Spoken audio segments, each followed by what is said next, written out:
आज तुम्ही देखील जाती धर्माच्या विळख्यात अडकला. वाटलंच होतं मला.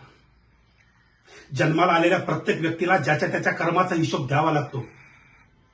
सतत पुण्यकर्म करत असणाऱ्या माणसाच्या हातून देखील कधी कधी वाईट कर्म घडत असतात. अरे खरं काय आणि खोटं काय हे ठरवणारे आपण कोण आहोत? आपण तर फक्त एक कागदी घोडे आहोत. आणि तो वरती बसलाय ना, त्याच्या हातात आपले सर्वांची दोरी आहे. त्याला जसं आवडतं तसं तो आपल्याला नाचवत असतो आणि आयुष्यभर आपण नाचत राहायचं आयुष्यभर. बस झाला आता. खेळ मांडला आयुष्याचा खेळ. आणि हा खेळ कधी संपवायचा हे देखील आपल्या हातात नाही. कारण मुळात जन्माला येतानाच आपण रडत येतोय तर हसण्याचा प्रश्नच येत नाही.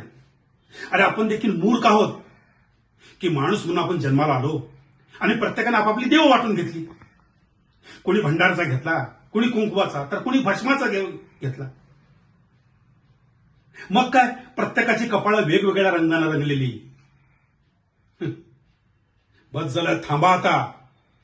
या जाती धर्माच्या नावावरती दंगली पेटवण्यापेक्षा एक चांगला माणूस म्हणून उभे राहा आणि एक नवा इतिहास घडवा. एक नवा इतिहास घडवा.